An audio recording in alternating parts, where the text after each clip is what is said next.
This video, we are going to finish up our discussion of first order linear DEs. Like I said at the beginning of this section, this is going to keep coming up. This is like separable DEs. This is the method that we're going to end up doing other methods, getting a problem, and then using this method to finish. So make sure you get this down. It does get easier with time, with repetition. All right, so the first thing I have to notice is it first order linear. So I highlight that. Those are my only Y's. Those are perfect. So this is, notice that the problem didn't tell me it was first order linear. It just said it was IVP. So there we go, first order linear. So that means I need to recognize what P of X is. All right, it's already in the right form. P of X is 4X. So mu is going to be e to the integral of 4X dx. All right, that ends up being e to the, I raise it by 1, so it's a 2 divided by 2, I get 2x squared. So that's what we get. So that's mu. Now we multiply the dE by mu.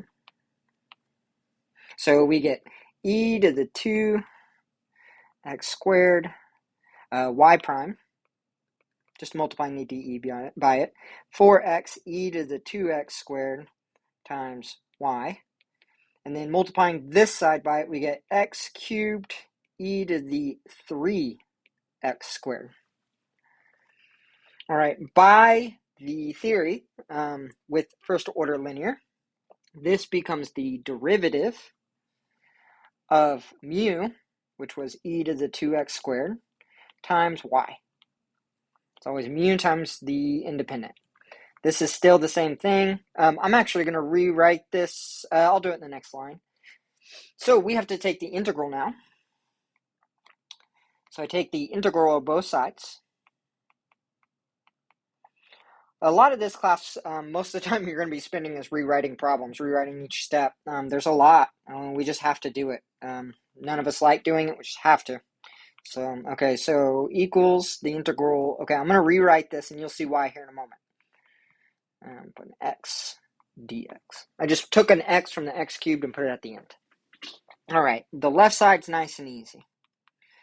I got that. Just undoes each other, the derivative and the integral.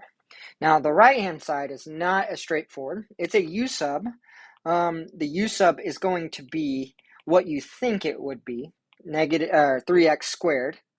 But we get the derivative here. We get 6x dx. I can also solve for x squared. X squared is going to be u over 3 equals x squared. All right, you may be asking, why did I do that? Well, now, okay, I got a sixth. We'll throw that out front. And then this x dx is covered by the du, so that's gone. The x squared becomes u over 3 times, and then the e, and then I replace u, so it's going to be u du. Okay, so now that is set up, I'm going to pull the third out. So we got e to the 2x squared times y equals 1 over 18 u e u du. All right, this is a tabular integration problem or integration by parts, whichever you prefer. I'm going to use tabular. So tabular integration, I got the sign, I got the derivative, and I got the integral. So we have plus, minus, plus, minus. U is our beginning one. E to the u is going to be my integral. This is nice and easy. We get a 1, and then a 0, and then e to the u stays e to the u. So the left-hand side hasn't changed at all, e to the 2x squared times y. And then the right-hand side, I follow my tabular. So I go across, then I multiply. All right, so that gets me, I'm going to throw this in parentheses just in case. I get u, e to the u. And then I keep following this tabular integration, go across and diagonal. That gives me a minus e to the u. And then the last one's going to be a 0, so we have that. Oh, we need a plus c. Now we can replace u. 1/18. Okay, what was u? U was 3x squared. So 3x squared, e to the 3x squared minus e to the 3x squared plus c. Okay, let's go ahead and factor out notice that they both have 3x squared. Okay, so I got e to the 2x squared times y equals 1/18th. And then I'm going to break this up a bit. The 18 can go be multiplied by this c. And what we could do is we call this C1, C1, and then we'll call our new one C, and C will just be 1/18th times C1. Okay, so I'm going to factor out 3x squared, or we'll leave the 3 inside actually. E to the 3x squared, we'll take that out, so I got 3x squared minus 1. And then we're going to do this plus C. That new C is just, if we could even make a note if we wanted. C is equal to 1/18th C1, but we don't have to do that. We can just call them different constants, and it's understood. All right, so we're there. This is a good implicit. This was a IVP, so this is where I usually solve my IVP, after I take care of all the integration and stuff like that.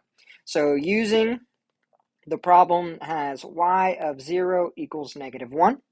So we're going to plug all that in. So y is -1. Okay, so we plug that in. Okay, x is 0. E to the 0 times -1 equals 1/18 times e to the 0 times 0 minus 1 plus c.